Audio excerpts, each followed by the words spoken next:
Damai sejahtera dalam Kristus, saudara-saudari kekasih dalam Kristus. Nah, kita bertemu lagi di pelajaran penutup kita ya, pelajaran yang ke-10 dari seri pembahasan buku Pendeta Amos Hosea, The Journey of Faith.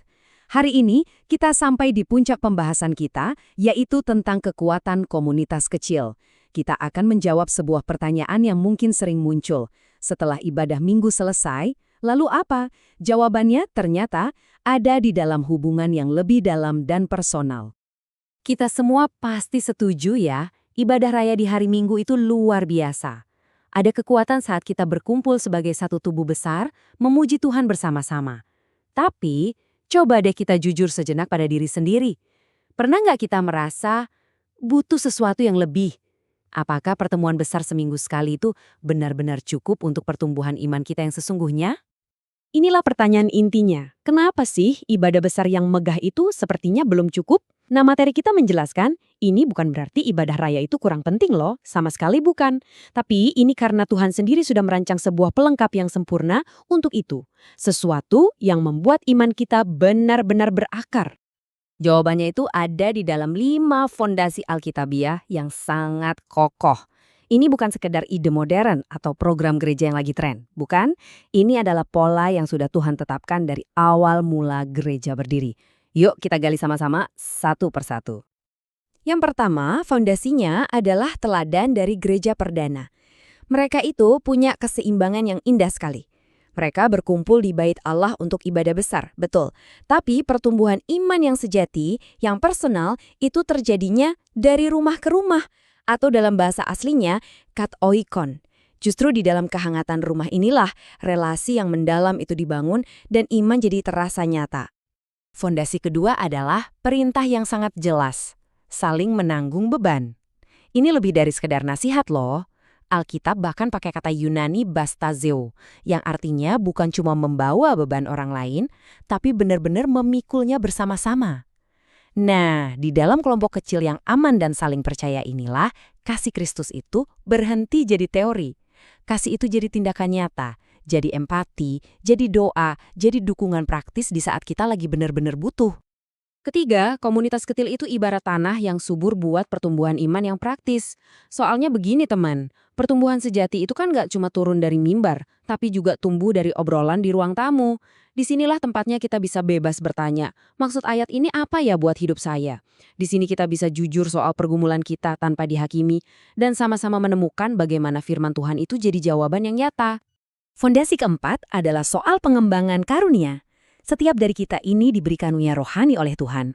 Pertanyaannya, di mana kita bisa melatihnya? Nah, kelompok kecil itu seperti gym rohani kita. Ini tempat yang aman buat kita coba-coba memimpin doa, memberanikan diri berbagi kesaksian, atau belajar gimana caranya menguatkan teman kita. Pelayan Tuhan itu dibentuk di sini, bukan cuma ditemukan. Dan yang kelima, ini yang sering kita lupakan, penginjilan yang paling natural. Ingat kisah kepala penjara di Filipi? Satu keluarganya diselamatkan, di mana? Di rumahnya sendiri. Lingkungan yang hangat, yang penuh kekeluargaan, yang otentik.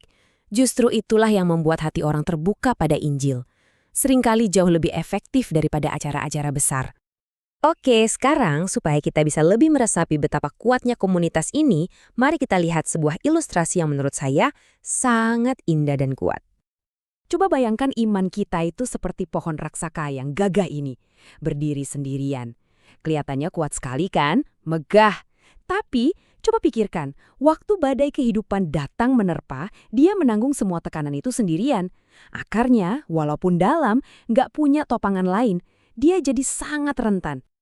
Sekarang coba kita bandingkan dengan hutan bambu. Satu batang bambu mungkin kelihatannya lebih ramping ya, nggak segagah pohon tadi.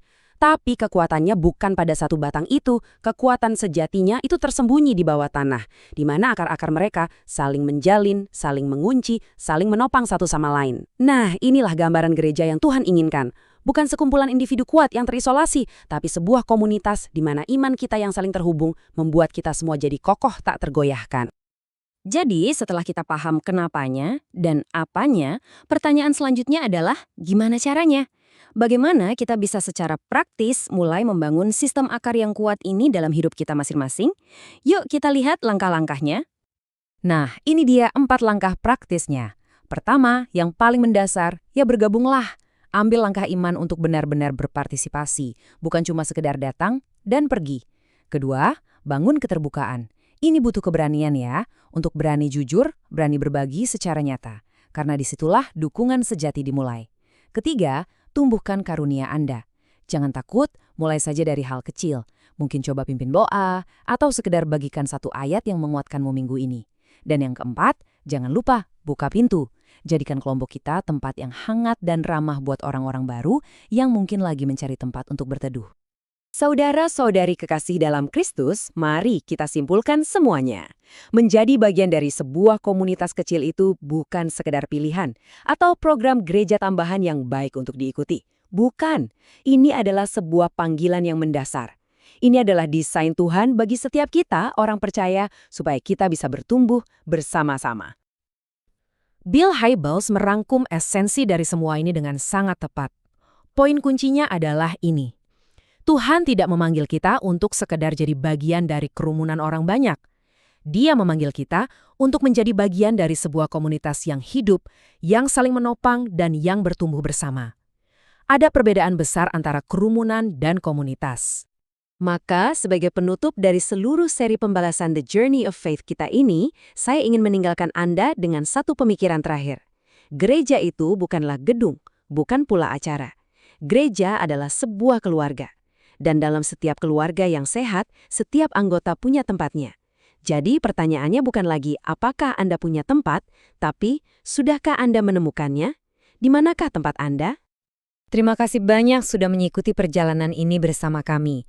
Semoga firman Tuhan yang sudah kita pelajari bersama ini terus berakar, bertumbuh, dan berbuah lebat dalam hidup kita semua. Tuhan Yesus memberkati.